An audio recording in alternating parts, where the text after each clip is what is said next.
How do you see the difference between the Melvin before Islam and Melvin after Islam?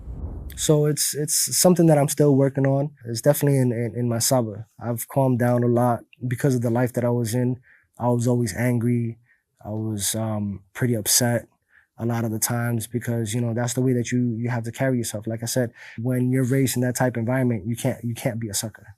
You have to be willing to fight, whether it's win or lose and whatnot. So that created a major impact on my life. So if somebody even looked at me wrong or whatever the case may be, I'd just go over there and punch him in the face. No questions asked. I would just commit to violence without even second thinking of it. Violence was like first nature and it wouldn't bother me at all. There was one guy I saw on the train and he was like mean mugging and he was upset or whatever. So I looked at him and as he's going down the train, he's literally cursing people out. He's literally telling individuals, you know what? If you want to fight, let's fight. Me back in the days, I would have heard that, oh, you want to fight? All right, I would have took off my jacket, got up, and I would have just started swinging. All right, let's go. Let's do this. You want it? You gonna get it. Now I looked at him. I said, you know what? You good, brother? He looks at me, and then I smiled at him. He went and he smiled back, and his whole demeanor changed just with that.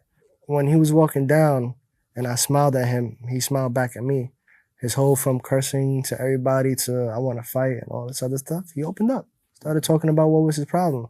Well, I'm struggling or whatever the case may be. I didn't have any change at the time, but I said, you know what, you got Cash App or something? He gave me his Instagram, something through Cash App, and I said, here, something so you could get something to eat or whatever the case may be. Just don't let it get the best of you. It was like, thank you. But the funny thing was afterwards, my interaction went like that, and then afterwards he went onto the train and everybody else, it was just the exact same thing.